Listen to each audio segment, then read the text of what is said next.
দিদি বলছে তাই সবই ম্যানেজ হবে। বাংলার মুখ্যমন্ত্রী চাইছেন না যে তার প্রিয় কেসটা সে থানায় যাক। কেসটাকে বাঁচানোর সব রকমের চেষ্টা দিদি শুরু করেছে, কারণ কেসটা দিদির খুবই প্রিয় পাত্র। দিদিকে নারকেল মুড়ি খাওয়াই, আরও কী কী খাওয়াই দিদি জানে। কয়লা পাথর পয়সা কম দেয়নি। তাই কেসটার প্রতি দিদির একটা কৃতজ্ঞতা তো আছেই।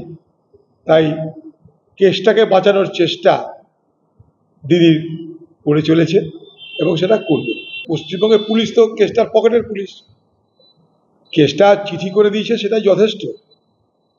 কেসটার পকেটের পুলিশ, কারণ দিদি মারা করলে কোন পুলিশের ক্ষমতা আছে? এটা যদি আমরা করতাম তখন জেলে চলে যেতাম। এটা যদি অন্য পার্টির কেউ করতে তখন জেলে। কত রকমের যে কেস লাগতো ঠিক নাই।